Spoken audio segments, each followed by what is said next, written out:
Ça y est, c'est fait? Soyez chacune, chacun les bienvenus. Ça fait un petit moment maintenant que je sais, d'après le planning, que c'est moi qui dois intervenir ce matin et j'ai une parole depuis plusieurs semaines qui brûle sur mon cœur et je vais essayer du mieux que je peux de vous la donner de la part du Seigneur. Amen.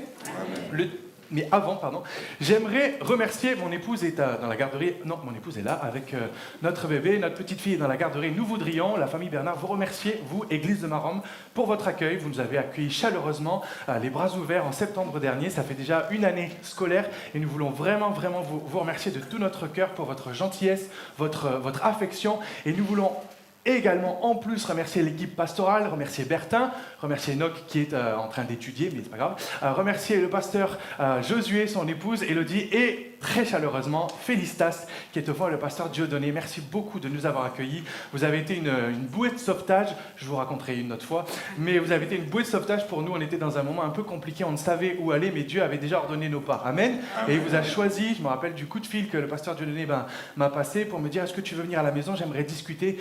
Moi j'ai dit, aïe, qu'est-ce que j'ai fait? Je ne connais même pas, il veut déjà me gronder, mais non, tout s'est bien passé et il m'a proposé de pouvoir nous joindre à vous pendant cette année.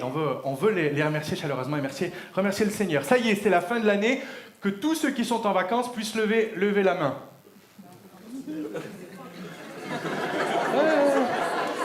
Oui, non, les retraités, ça compte pas.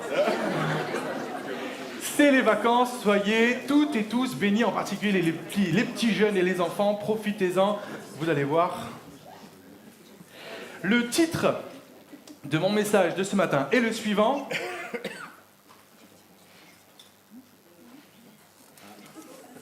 Ah là là, moi et la technique, Jésus. Ça va venir.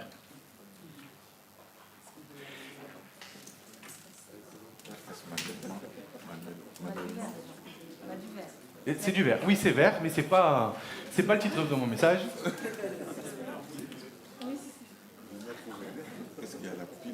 Ça vient. Ah, voilà. Ça y est. Le titre de mon message, merci Seigneur, est le suivant, juste une petite pierre. Juste une petite pierre. Et en introduction, puisqu'il y a des enfants et des jeunes et peut-être des moins jeunes, ça va vous rafraîchir la mémoire, j'aimerais vous raconter une petite histoire. L'histoire des 3 petits cochons. Les 3 petits cochons. Alors, toute ressemblance avec un pasteur en train de vous parler est complètement fortuite, d'accord? Il était une fois 3 petits cochons. Le jour arriva pour eux de quitter la maison de leur maman. « Au revoir mes chéris, leur dit-elle, construisez-vous une belle maison, mais prenez garde qu'elle soit bien solide pour que le grand méchant loup ne puisse pas entrer vous manger. » Les 3 petits cochons partirent tous dans une direction différente. Le premier arriva dans un grand champ et se construisit une maison tout en paille. Le deuxième partit en direction de la forêt et se construisit une maison tout en bois. Le dernier décida de prendre son temps et se construisit une belle maison en pierre. Une fois leur ouvrage terminé, les 2 premiers petits cochons rendirent visite à leur grand frère et se moquèrent de lui. « Ah, tu n'as toujours pas fini ta maison? La mienne est terminée depuis un moment déjà. Maintenant, je vais pouvoir m'amuser, cria le premier. « Oh oui, moi aussi, tu devrais lâcher tes pierres et venir jouer avec nous, gloussa le deuxième. Rira bien qui rira le dernier. Le travail est toujours récompensé, répondit le 3e petit cochon qui se remit aussitôt au travail. Ce dernier n'avait pas tort, car qui observait les 3 petits cochons en se léchant les babines? Le loup. Affamé et prêt à déguster un bon repas, il arriva chez le premier petit cochon et souffla sur sa maison en paille. Il souffla si fort qu'elle s'envola. Il arriva chez le 2e petit cochon, souffla à nouveau si fort sur la maison de bois qu'elle s'envola également. Les 2 cochons s'enfuirent et se réfugièrent chez leur grand frère. Le loup s'approcha de la maison en pierre. Il souffla encore et encore, mais la maison ne bougea pas. « Je ne vais pas me laisser faire, dit le loup en colère. Je finirai bien par les manger, ces 3 petits cochons. Parole de loup. Je sais, je vais monter sur le toit et entrer par la cheminée. » Quand le 3e petit cochon vit ce que le loup faisait, il plaça une marmite remplie d'eau bouillante sur le feu ardent. Et juste au moment où le loup arriva, il ôta le couvercle et le loup tomba dans la marmite. Il se brûla si fort qu'il sortit et s'enfuit rapidement de la maison. Les petits cochons décidèrent de s'installer tous les 3 dans la maison de pierre et ne revirent jamais le loup. Vous la connaissiez? Oui. Un petit rappel, et alors que je la lisais, j'ai été étonné de voir la similitude avec une parabole que Jésus a donnée dans Matthieu au chapitre 7. Il est écrit, c'est Jésus qui parle, il donne une parabole. C'est pourquoi quiconque entend ces paroles, les paroles de Dieu, les paroles de Jésus, que je dis et les met en pratique, sera semblable à un homme prudent qui a bâti sa maison sur le roc, sur de la pierre. La pluie est tombée, ou le loup, les torrents sont venus, les vents ont soufflé et se sont jetés contre cette maison. Elle n'est point tombée parce qu'elle était fondée sur le roc. Jésus continue, il dit, mais quiconque entend ces paroles que je dis et ne les met pas en pratique sera semblable à un homme insensé, un fou, selon d'autres versions, qui a bâti sa maison sur le sable, ou sur de la paille, ou sur du bois. La pluie est tombée, les torrents sont venus, les vents ont soufflé et ont battu cette maison. Elle est tombée et sa ruine a été grande.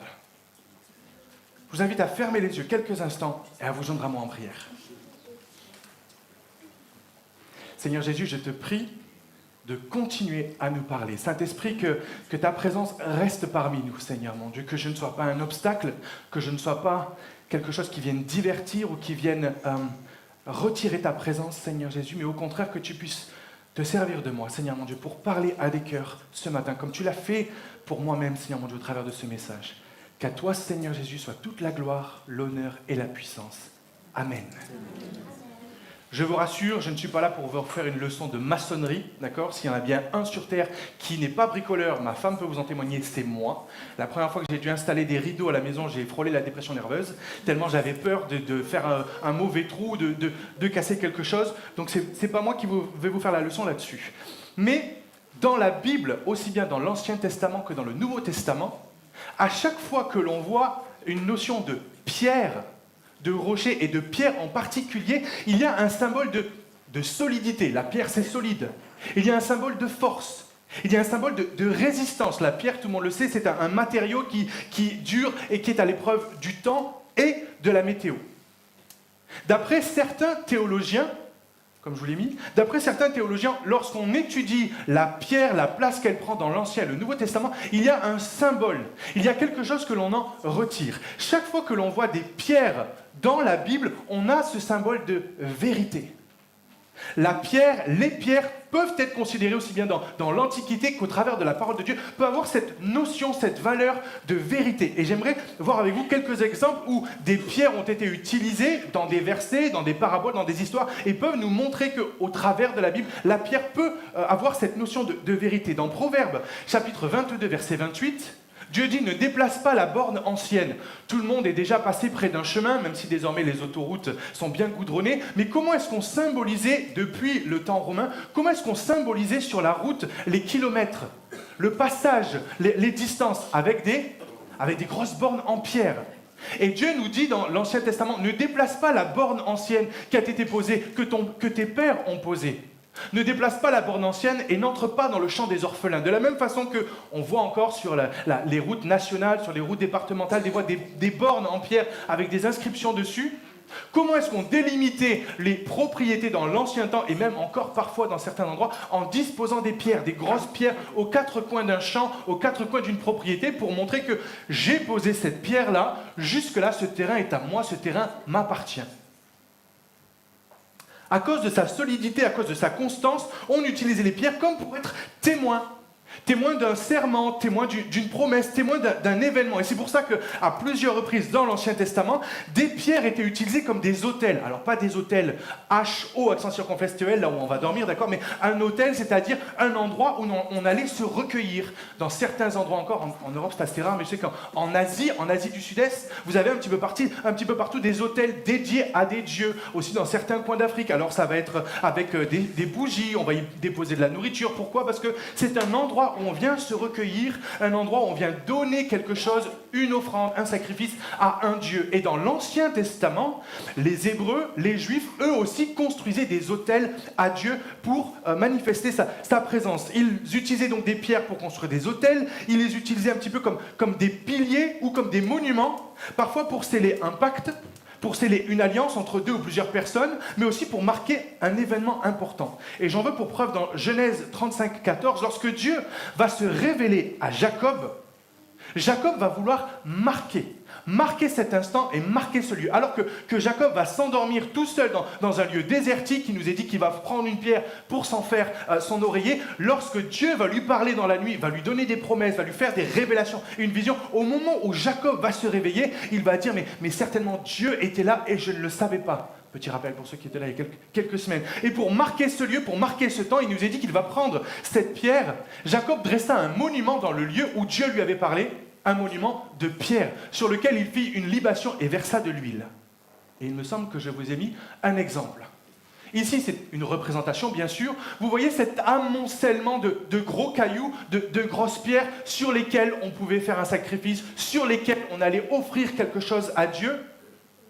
Voici à quoi ça ressemblerait de nos jours. Et parfois, je vous dis, on peut encore en croiser dans certains lieux plutôt reculés où les gens vont construire des autels, vont offrir quelque chose à leur Dieu. Et ils utilisent toujours, du moins la plupart du temps, des pierres. À un autre endroit, lorsque Jacob va être face à son oncle Laban, ils vont enterrer un petit peu la hache de guerre. Et pour symboliser que désormais, entre Jacob et Laban, il y a la paix, il n'y a plus la rancœur, il n'y a plus la guerre, il nous est dit... Jacob dit à ses frères, ramassez des pierres.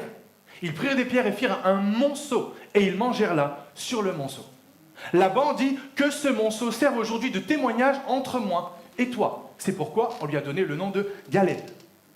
Laban dit à Jacob, voici ce monceau et voici ce monument que j'ai élevé entre moi et toi.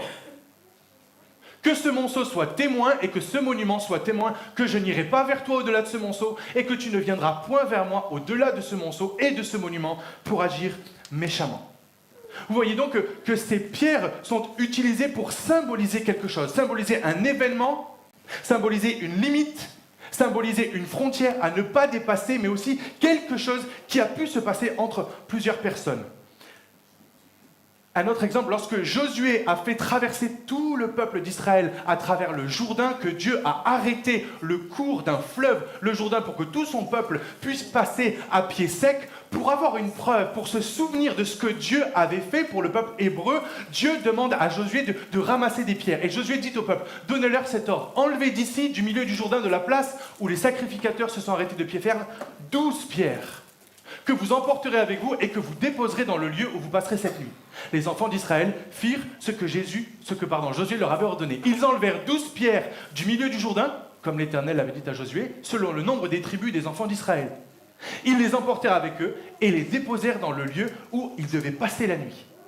Josué dressa aussi 12 pierres au milieu du Jourdain, à la place où s'étaient arrêtés les pieds des sacrificateurs qui portaient l'arche de l'Alliance, et elles y sont restées jusqu'à ce jour.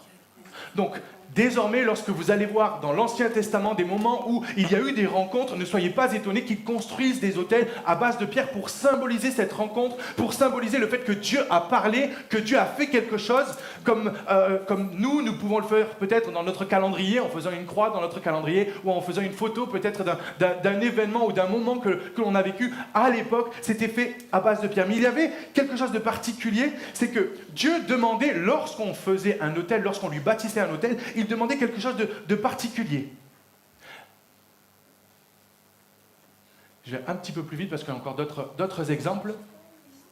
Lorsque Dieu a demandé à ce qu'on lui construise des autels, il avait demandé à ce que ce soit particulier. Exode 22:5, Dieu dit, « Si tu m'élèves un autel de pierre, tu ne le bâtiras pas en pierre taillée, car en passant ton ciseau sur la pierre, tu la profanerais. » Il fallait prendre les pierres telles quelles, comme vous avez vu sur l'image. On ne pouvait pas s'amuser à prendre les pierres et à commencer à les tailler, commencer à les couper, commencer à essayer de leur donner la forme que l'on voulait. Si la pierre a cette notion de vérité, on veut l'appliquer à notre cœur. Lorsque Dieu nous donne une vérité, nous donne une pierre, on ne peut pas se permettre de venir la tailler un petit peu comme ceci, de venir la tailler un petit peu comme cela, pour qu'elle puisse rentrer dans notre cœur, dans notre vie, et que nous, on en fasse ce que bon nous semble. Est-ce que vous voyez l'image ? Lorsque Dieu te donne une vérité, c'est une vérité brute, une vérité naturelle, comme une pierre, et il nous faut l'accepter telle qu'elle. Et si malheureusement on a du mal à la faire rentrer, c'est à nous à changer, c'est à nous à modifier notre façon de penser, notre façon de vivre, de façon à ce que la vérité de Dieu puisse s'y imbriquer. Amen. Et de la même façon, le symbolisme, Dieu demande également à un autre endroit, là tu bâtiras un autel à l'Éternel, ton Dieu, un autel de pierre, sur lesquels tu ne porteras point le fer. pour montrer que Dieu était le Dieu de toutes choses et qu'on l'acceptait tel qu'il était, même si parfois sa volonté peut être difficile à appliquer, même si parfois sa parole peut venir un petit peu nous chicoter, peut venir nous asticoter. Les autels que l'on construisait à Dieu devaient être faits en pierre naturelle. On les prend telles quelles, on les pose, on les dispose et on n'y touche pas. On ne vient pas essayer de leur donner la forme qu'on veut pour que ça nous fasse plaisir à nous. Amen. La pierre, dans l'Ancien Testament, mais aussi le Nouveau Testament, vient symboliser non pas une chose, la vérité, mais vient même symboliser quelqu'un. Ésaïe 28, 16. C'est pourquoi ainsi parle le Seigneur l'Éternel. Voici, j'ai mis pour fondement en Sion, Sion c'est le pays d'Israël, une pierre. Une pierre éprouvée, une pierre angulaire de prix, solidement posée. Celui qui la prendra pour appui n'aura point hâte de fuir. Et ici, des centaines d'années avant sa venue, Dieu était en train de parler de Jésus. Jésus est la vérité, puisqu'il a dit « Je suis le chemin, la vérité, la vie ». Et Jésus a ce symbolisme d'une pierre, comme on a pu le voir lorsqu'il a parlé. Jésus est un rocher. Jésus est une pierre, un roc sur lequel on peut bâtir notre vie, sur lequel on peut bâtir tranquillement notre vie. Et si ça symbolise Jésus, ça symbolise aussi sa parole. Jésus est la vérité. Jésus dit toujours la vérité, rien que la vérité. Pas la peine de lever la main droite et de dire « je le jure ». Jésus ne peut dire que la vérité, alors que le diable est appelé un menteur et le père du mensonge. Le diable ne sait pas dire la vérité. Quand bien même il vous disait quelque chose qui pourrait sembler être la vérité, c'est faux, c'est un menteur. Le diable ne peut pas dire la vérité. Et de la même façon, Jésus ne peut pas mentir. Amen. Jésus est appelé ici des centaines d'années avant qu'il arrive, mais aussi un petit peu plus tard dans le Nouveau Testament, 1 Pierre 2,6, car il est dit dans l'Écriture, voici, je mets en Sion une pierre angulaire, choisie, précieuse, et celui qui croit en elle ne sera point confus. Nous sommes appelés en tant que chrétiens à bâtir notre vie sur Jésus. Jésus comme la pierre angulaire. L'expression pierre angulaire, est-ce qu'il y en a qui sont dans le bâtiment? Est-ce qu'il y a des maçons dans le coin? Non? Oui? Non? Mon beau-père est maçon, dommage, il n'est pas là. La pierre angulaire, c'est censé être la première pierre que l'on pose lorsqu'on construit quelque chose, de façon à ce qu'elle nous donne l'emplacement, qu'elle nous donne la direction, qu'elle nous donne aussi l'angle. Et tout va reposer sur elle. Et si la pierre angulaire est mal mise, si la pierre angulaire est mal taillée, alors tout le reste va être un petit peu en guingois, tout le reste va être un petit peu de travers. Et Dieu est en train de nous dire, Jésus est en train de nous dire, je suis la pierre angulaire. Fais de moi la pierre angulaire de ta vie et viens tout construire, viens tout bâtir, viens tout amonceler sur moi et tu n'auras pas à être confus, tu n'auras pas à fuir et tu n'auras pas à avoir honte. Amen. Acte 4, verset 11, Jésus est la pierre rejetée par vous qui bâtissez et qui est devenue la principale de l'angle. Alors que Jésus est venu sur terre il y a 2000 ans, qu'il s'est manifesté, qu'il s'est montré au peuple juif en disant « Je suis le Fils de Dieu, je suis Dieu, je suis le Messie ». Il nous est dit qu'aussi bien les chefs religieux que la foule s'est détournée de lui et l'ont rejeté. Et c'est d'ici qu'est pris ce verset. Ils ont pris cette pierre angulaire sur laquelle ils étaient censés construire leur vie, bâtir leur vie, et ils l'ont prise et ils l'ont jetée loin d'eux. Pas étonnant que le monde soit dans l'état dans lequel il est actuellement, celui que nous connaissons, puisque la base est mauvaise, la base est même absente. Pour certains, ils construisent sur du sable, pour certains, ils construisent sur de la paille. Et forcément, lorsque l'épreuve arrive, lorsque les temps difficiles arrivent, si la base n'est pas solide, si les fondations ne sont pas solides, la maison va s'écrouler. Et pour ça, c'était juste mon introduction. D'accord ? Mais vous inquiétez pas, ça va aller un petit peu plus vite. J'en profite. J'aimerais voir avec vous, rapidement, une histoire extrêmement connue, tellement connue que même les non-chrétiens la connaissent, l'histoire de David et la preuve. David et Goliath. Alors que l'armée d'Israël est terrassée, complètement apeurée face à un homme, un géant du nom de Goliath, David, qui est un jeune garçon, va avoir le courage de relever le défi que Goliath lance quotidiennement à l'armée depuis 40 jours. Il décide de se lever et d'aller affronter Goliath.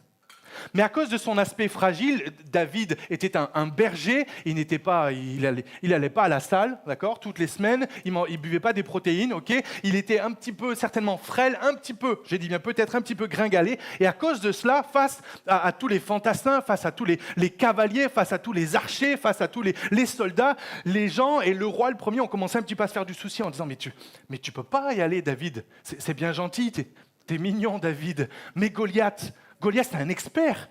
Goliath, c'est un général avec 14 étoiles sur les épaulettes. Goliath, en plus, c'est un géant. Il nous dit qu'il faisait plus de 2 mètres, je crois, 3 mètres, si mes souvenirs sont bons. 3 mètres. Il est géant, il a une armure, il est tellement grand et tellement fort qu'il doit avoir quelqu'un qui porte juste son bouclier. Alors imagine, et toi, David, toi, t'es un tout petit gringalet, un tout petit... Oh, t'es mignon, David. Mais non, David insiste. David veut y aller. David veut aller à la guerre. Il ne se laisse pas décourager. Quand on réalise que rien ne pourra le faire changer David, alors on va essayer de lui donner des tuyaux. On va essayer de lui donner des petits conseils. Il nous est dit que le roi Saül va lui donner son armure. Le roi Saül va lui donner son épée. Mais à cause de la différence de taille, je ne sais pas si vous avez déjà eu vos enfants quand ils étaient petits qui essayent de mettre vos chaussures. Moi, ça m'est arrivé il n'y a pas longtemps. Ils essayent tant bien que mal, on dirait qu'ils ont des après-ski comme ça. Alors c'est mignon, mais ils ne peuvent pas aller bien loin. Pourquoi ? Parce que ce n'est pas à leur taille. Et c'est exactement ce qui se passe avec David. L'armure de Saül ne lui va pas, le casque de Saül ne lui va pas, l'épée de Saül est bien trop grande et il a du mal à la manier. Mais il veut quand même aller au combat. Et ce serait complètement fou d'aller au combat sans armes, d'être complètement désarmé. 1 Samuel chapitre 17 nous dit... David, prit en main son bâton, choisit dans le torrent 5 pierres polies qui ont été, on est d'accord, hein, pas qu'ils disent bonjour, merci, d'accord, des pierres qui ont été polies, et les mit dans sa gibecière de berger et dans sa poche. Puis, sa fronde à la main, il s'avança contre le Philistin Goliath. Aussitôt que le Philistin se mit en mouvement pour marcher au-devant de David, David courut sur le champ de bataille à la rencontre du Philistin. Il mit la main dans sa gibecière, il prit une pierre et la lança avec sa fronde. Il frappa le Philistin au front et la pierre s'enfonça dans le front du Philistin qui tomba le visage contre terre. Ainsi, avec une fronde et une pierre, David fut plus fort que Goliath le géant qui avait un javelot, qui avait un bouclier, qui avait toute une armée avec lui. Il le terrassa et lui ôta la vie sans avoir d'épée à la main. Cette histoire, juste pour info, cette histoire s'est vraiment passée. Ce n'est pas une fable, d'accord ? Ce n'est pas un conte pour enfants. Cette histoire s'est vraiment passée. Et même si je vous interdis d'aller frapper qui que ce soit et d'aller jouer au lance-pierre face à votre patron, à votre voisin qui vous embête ou à votre belle-mère, d'accord ? Il y a une application spirituelle là-dedans. Alors que, humainement et extérieurement, rien ne qualifiait David pour aller se battre contre Goliath, et encore moins pour lui donner la victoire. Et il nous est dit que David avait une expérience du combat, une expérience de protéger. Il nous est dit qu'il était un berger, et il avait quelques brebis qu'il protégeait. Et il dit lui-même au roi Saül, je paraphrase, « Je sais que tu te fais du souci pour moi, je sais que vous avez peur pour moi parce que c'est un géant, mais si vous saviez... » Il dit au roi, si tu savais, moi quand j'étais berger, mes quelques brebis, lorsqu'il y avait un ours qui venait, j'allais et je le dégommais. Je le défonçais, l'ours. Lorsqu'il y avait un lion qui venait pour emporter une de mes brebis, je courais après lui, j'enlevais la brebis de sa gueule et je tuais le lion. Alors, ne te fais pas de soucis pour moi, ne t'inquiète pas, ce géant, Goliath, c'est juste un ennemi parmi tant d'autres. Alors que dans ta vie, tu as peut-être l'impression d'être comme David face à une épreuve, face à un ennemi, face à une circonstance, une difficulté, je ne sais pas quoi, peut-être une facture immense qui t'est tombée sur le coin du nez, peut-être une situation familiale très compliquée, un diagnostic très pessimiste qui a été annoncé sur ta vie, des mauvais résultats à l'école, des mauvais résultats peut-être au niveau de ton travail. Tu es face à quelque chose qui te paraît tellement grand qu'on dirait un Goliath, un géant. Et toi, t'es rien, t'es tout petit. Mais je suis là ce matin simplement pour t'encourager et m'encourager à faire comme David. Et comment faire comme David ? Simplement en 3 étapes. Tout d'abord, comme David, descends à la rivière. Il nous est dit que Avant d'aller combattre Goliath, David a pris son bâton et il est allé choisir dans le torrent, dans la rivière, 5 pierres polies. Alors que David était sur le terrain de bataille, sur le champ de bataille, il a quitté quelques instants le champ de bataille pour descendre au torrent, pour descendre à la rivière, pour aller prendre ses armes.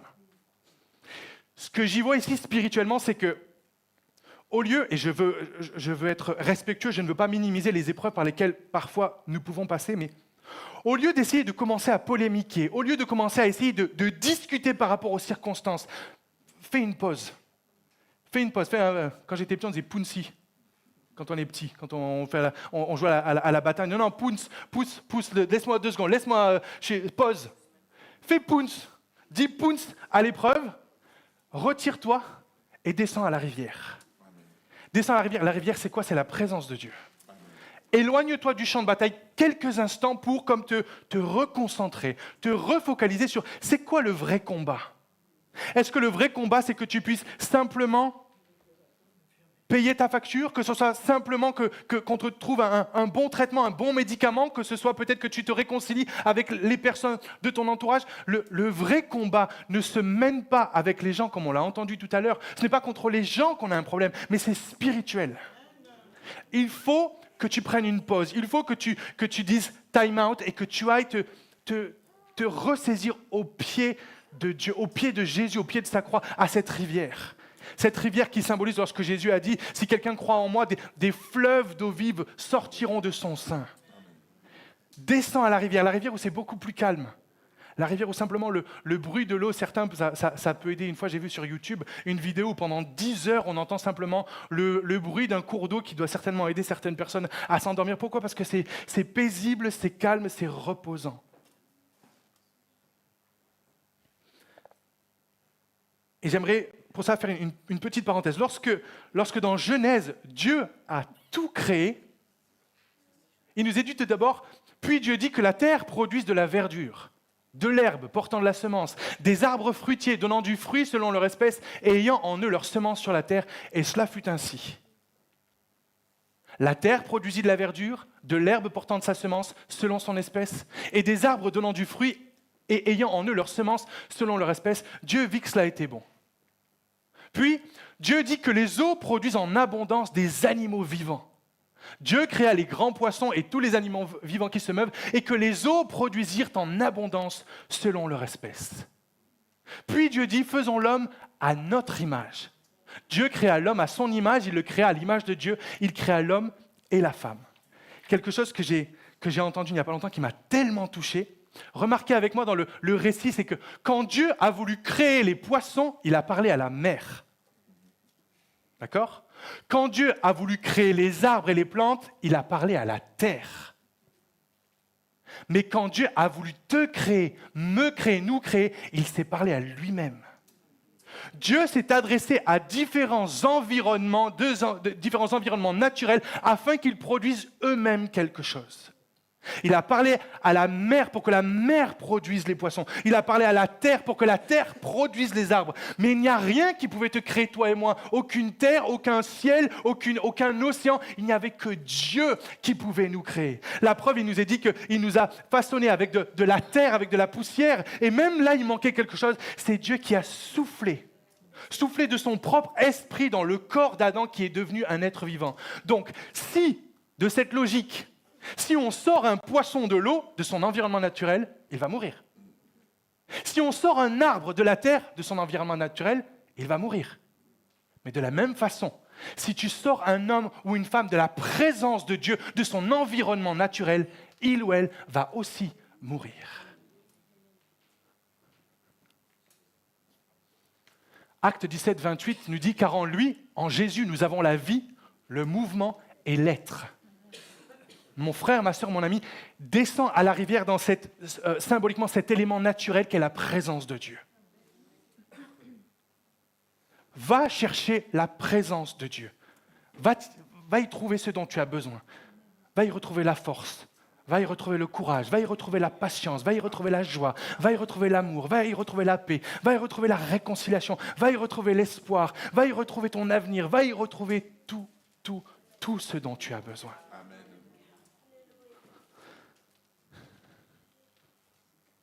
Premièrement, descends à la rivière.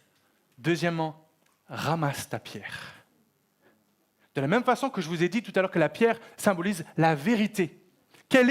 Il est écrit, il choisit dans le torrent 5 pierres polies et les mit dans sa gibecière de berger et dans sa poche. Il est allé au torrent, il a cherché quelle pierre allait pouvoir lui être utile et il en a ramassé pour les mettre dans sa poche avec lui. Quel est le verset que Dieu t'a donné? Quelle est la promesse que Dieu t'a faite? Quelle est la vérité peut-être qu'il t'a confiée? Quelle est la vision peut-être que tu as eue ou le songe que tu as eu un jour? Quelle est la parole que Dieu a inscrite dans ton cœur? C'est ça cette pierre. C'est ça cette pierre dont tu as besoin. Alors que tu vas descendre à la rivière dans la présence de Dieu, peut-être rappelle-toi ce que Dieu t'a dit ou peut-être viens y chercher une vérité. Seigneur, tu connais le besoin qu'il y a dans ma vie, tu sais la situation par laquelle je passe, j'ai besoin de toi, j'ai besoin que tu me donnes quelque chose. Et à ce moment-là, Dieu va te parler. Dieu va te parler au travers de sa parole écrite, Dieu va te parler peut-être audiblement, Dieu va te parler au travers d'une prédication, peut-être par le pasteur André, qui sait, peut-être un miracle. Dieu va te parler au travers d'une circonstance, Dieu va te parler au travers d'un chant de louange. Dieu va te donner une pierre, mais c'est à toi à venir la prendre et venir la serrer contre ton cœur. De la même façon que David est allé les mettre dans son sac, les mettre dans sa poche pour être équipé, nous devons aussi être équipés. Non pas avec une épée, non pas avec une grande armure qui ne nous va même pas, mais avec la parole de Dieu qui est l'arme la plus puissante que le monde n'a jamais connue. Si tu as déjà reçu cette vérité, je suis là simplement pour te le rappeler. Je suis là simplement pour te dire, accroche-toi à cette vérité, accroche-toi à ce verset, accroche-toi à cette vision, accroche-toi à cette promesse. Imaginez si vous étiez face à Abraham et à Sarah, qui ont dû attendre jusqu'à l'âge de 99 et de 100 ans pour pouvoir enfanter. C'est long, non, quand même, 100 ans. Qu'est-ce que vous en pensez? Moi qui suis impatient, 5 minutes, déjà, c'est beaucoup. 100 ans, 99 ans. Mais si on avait l'opportunité si on avait pu les croiser, on leur aurait dit non, accrochez-vous, attendez, patientez, serrez cette promesse que Dieu vous a faite. Si Dieu t'a fait une promesse au travers de sa parole, sache qu'elle est vraie, qu'elle va se réaliser. D'ailleurs, il y a un petit cantique qu'on chantait quand j'étais petit à l'école du dimanche. Je crois que la Bible est vraie. Je crois que la Bible est vraie. Elle est la parole du Seigneur, je la serre dans mon cœur. Amen. Et peut-être que pour certains, vous n'avez pas encore reçu de vision, vous n'avez pas encore eu de promesse, vous n'avez pas encore reçu quelque chose de la part de Dieu. Là, c'est juste un exemple. Regardez toutes ces promesses. Toutes ces promesses que Dieu a faites dans la Bible. Je vous en donne quelques-unes. Exode 14, 14. L'Éternel combattra pour vous et vous gardez le silence. Ésaïe 41, 10. Ne crains rien car je suis avec toi. Romains 8, 28. Nous savons que toute chose concourt au bien de ceux qui aiment Dieu et qui sont appelés selon son dessein. Ésaïe 43, 2. Si tu traverses les eaux, je serai avec toi. Et les fleuves, ils ne te submergeront point. Si tu marches dans le feu, tu ne te brûleras pas. Et la flamme ne t'embrasera pas. 1 Jean 1,9. Si nous confessons nos péchés, Dieu est fidèle et juste pour nous les pardonner et pour nous purifier de toute iniquité. Jean 8, 36. Si donc Jésus, le Fils, vous a franchi, vous serez réellement libre. Psaume 50, verset 15. Invoque-moi au jour de la détresse, je te délivrerai et tu me glorifieras. Romains 19. Si tu confesses de ta bouche le Seigneur Jésus et si tu crois dans ton cœur que Dieu l'a ressuscité des morts, tu seras sauvé. Matthieu 11, 28. Venez à moi, vous tous qui êtes fatigués, chargés, et je vous donnerai du repos. Quelle est la promesse dont tu as besoin? Et cette promesse, elle ne va pas se trouver dans les nuages. Je m'excuse, elle ne va pas se trouver à la télévision. Cette promesse, elle se trouve dans la parole de Dieu. Amen. Tu descends à la rivière dans la présence de Dieu, mais tu prends la parole de Dieu. Bertin, est-ce que je peux demander de me donner ma Bible, s'il te plaît? Merci. Tu descends à la rivière, ton lieu secret dans ta chambre, dans la cuisine, dans un coin de ton jardin. Moi, quand j'étais à l'école biblique, c'était dans un placard. Le placard à balai où on avait tous les produits d'entretien. C'est là où tous les matins, je mettais à la lumière bien sûr, c'est là où j'étais tous les matins pour chercher la face de Dieu. C'était ma rivière, à moi c'était mon lieu secret. Et je prenais la parole de Dieu et ici j'allais y ramasser des pierres. cette promesse, Seigneur, je la veux pour moi. Cette promesse, je la veux pour moi. Et il y en avait parfois il y a comme des promesses, parfois des versets qui viennent nous sauter au visage, qui descendent dans notre cœur, que Dieu est en train de nous donner. Alors à nous de les saisir, de les mettre dans notre poche, de les mettre dans notre gibecière, de les serrer dans notre cœur. Amen. Est-ce que Dieu t'a promis une guérison? Est-ce que Dieu t'a promis un mari ou une femme? Est-ce que Dieu vous a promis un enfant? Est-ce que Dieu t'a promis le salut d'un de tes proches particuliers? Est-ce que Dieu t'a promis un mariage béni? Est-ce que Dieu t'a promis un emploi ou un stage? Est-ce que Dieu t'a promis un ministère? Quoi que ce soit, souviens-toi de ce que Dieu t'a dit, de ce que Dieu t'a confié. Serre cette parole dans ton cœur et ne laisse rien ni personne venir te voler cette promesse. Accroche-toi-y jusqu'à ce que Dieu l'accomplisse. Psaume 33, verset 9. Car il dit, car Dieu dit et la chose arrive. Dieu ordonne et elle existe. Seulement, ce que Dieu ne nous dit pas, c'est parfois le temps. Le temps qu'il y a entre le moment où il déclare et où la chose se révèle. Mais la chose est toujours accomplie. La chose existe toujours. Amen. Descends à la rivière dans la présence de Dieu. Ramasse ta pierre, cette promesse que Dieu t'a faite, et cours vers ton adversaire. Vous avez remarqué que ça rime ou pas? Descends à la rivière, ramasse ta pierre, cours vers ton adversaire. Ouais, j'ai travaillé, on ne dirait pas. Pour essayer que ça reste mieux. Descends à la rivière, ramasse ta pierre, et maintenant cours vers ton adversaire. Et quelque chose que j'ai découvert il y a longtemps, qui m'a toujours interpellé, il est écrit « David courut sur le champ de bataille à la rencontre du Philistin. » Et moi, en bon peureux que je suis, moi, j'aurais été à la rivière, j'aurais choisi les pierres et j'aurais attendu. S'il ne bouge pas, je ne bouge pas. Comme dans un film, on dit « si je ne bouge pas, il ne me voit pas ». Moi, j'aurais attendu, je me serais peut-être mis juste devant le peuple d'Israël en disant « Ok, Seigneur, si toi, tu l'envoies vers moi, alors je me battrai. » Non. Une fois que tu as la parole de Dieu, une fois que tu as l'arme de destruction massive, la plus puissante du monde, tu cours vers ton géant, tu cours vers ton ennemi, tu cours vers ton adversaire. Jacques, chapitre 4, verset 7, nous dit « Soumettez-vous donc à Dieu, résistez au diable, et il fuira loin de vous. » Plus loin, l'apôtre Pierre nous dit « Soyez sobres, veillez, votre adversaire, le diable, rôde comme un lion rugissant, cherchant qui il dévorera. Résistez-lui avec une foi ferme, sachant que les mêmes souffrances sont imposées à vos frères dans le monde.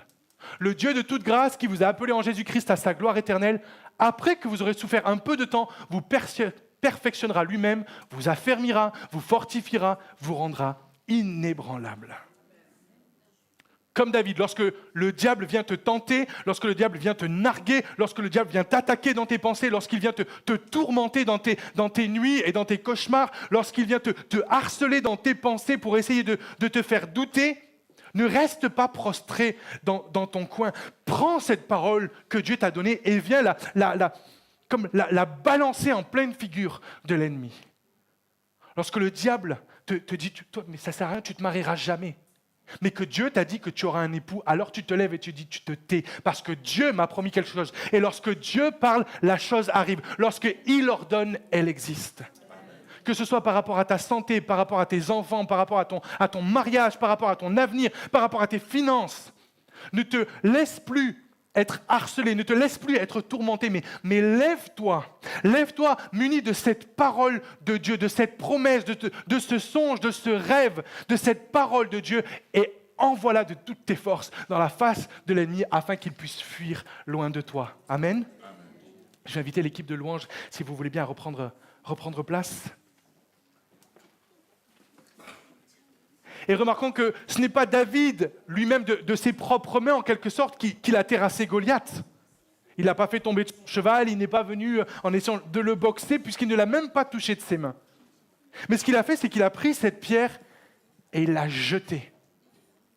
De la même façon, ce n'est pas à nous de faire le combat. Parce que tes paroles, mes paroles, même si je crie, même si j'y mets toutes mes forces, ça ne va rien changer. Mais juste une petite pierre. Juste une petite, et je ne dis pas ça pour minimiser, mais juste un petit verset. Un petit verset que Dieu t'a donné personnellement peut faire tomber le plus grand des géants, peut terrasser le plus grand des ennemis. Je vous invite à fermer les yeux quelques instants.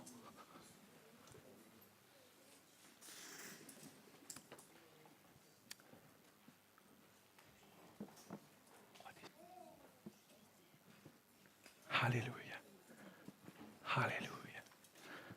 Alléluia, Jésus. Merci, Seigneur.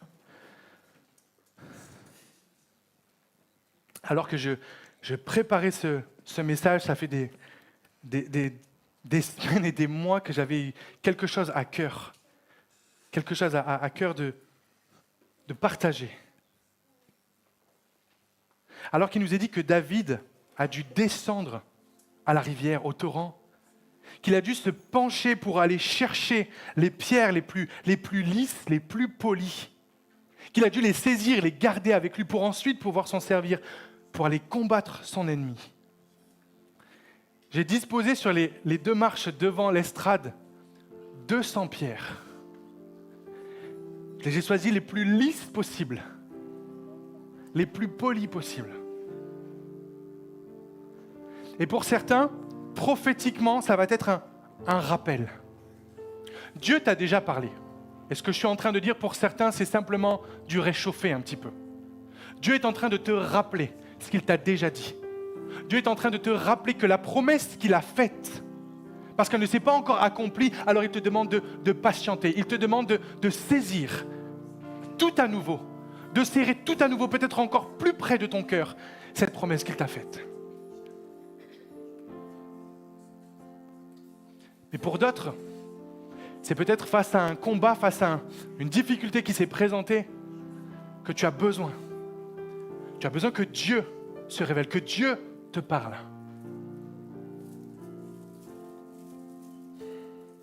Et alors que nous allons passer quelques instants dans la prière, je prie que Dieu puisse t'ouvrir les yeux, qu'il puisse te parler, qu'il puisse te révéler quelque chose, qu'il puisse te faire une promesse, même maintenant, ce matin, dans ce lieu, ce dimanche matin, Dieu va te parler. Peut-être Dieu a déjà commencé à te parler. Dieu est en train de te faire une promesse.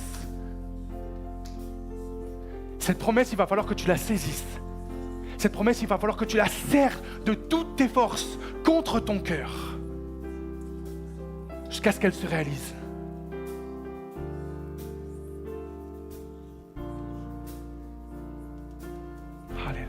Je vous invite à vous lever tous à votre place.